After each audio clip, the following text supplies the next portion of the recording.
welcome back to Twin State Sports. I'm Bailey Wilborn filling in for Zach. The 3-1 Saints are going up against the Bucs this weekend in an NFC South showdown. And at the beginning of the season, a lot of fans put this down as an easy win for the black and gold. But after the Bucs put up 55 points against the Rams, this Tampa team is looking kind of scary. The Bucs have shown that they have an explosive offense, and Jameis Winston is finally showing flashes of what made him a #1 pick 4 years ago. Marshawn Lattimore is going to have the tall task of trying to stop the receiving duo of Mike Evans or Chris Godwin. But after his great week against the Cowboys receiver Amari Cooper, Lattimore is saying he just needs to stay focused. Me to stay locked in, so when they come at me, I'll be right on point. That's how I was doing, this past game. But the past, 3, they're not coming my way. But, they end up catching me when I was slipping, when I was sleeping out there. But, that's when my coach came to me and said, just play every play.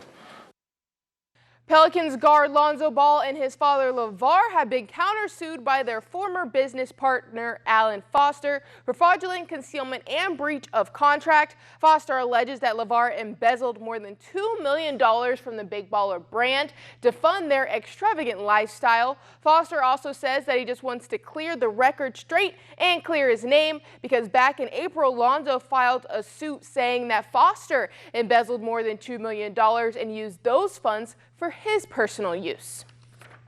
The Braves and Cardinals started their 5-game series today in Atlanta. Dallas Keuchel got the nod today, and Mike Foltynewicz will get the start tomorrow against Cardinals ace Jack Flaherty. These two teams are playing for a chance to go to a 7-game series against either the Nationals or the Dodgers. First baseman Freddie Freeman talks about his confidence in Keuchel and his pitching staff for this series.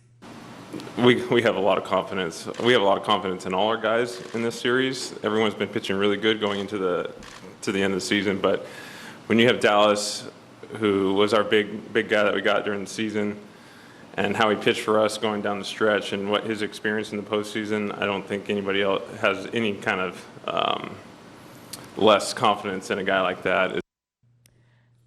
After the Rays defeated the Athletics last night in the AL wildcard game, the MLB postseason is now officially underway.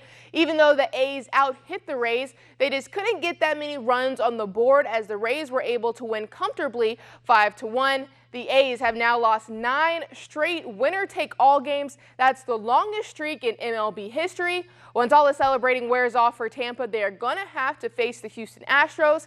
And a fun fact, Astros pitchers Justin Verlander and Garrett Cole make 78% of the Rays' entire 25-man payroll.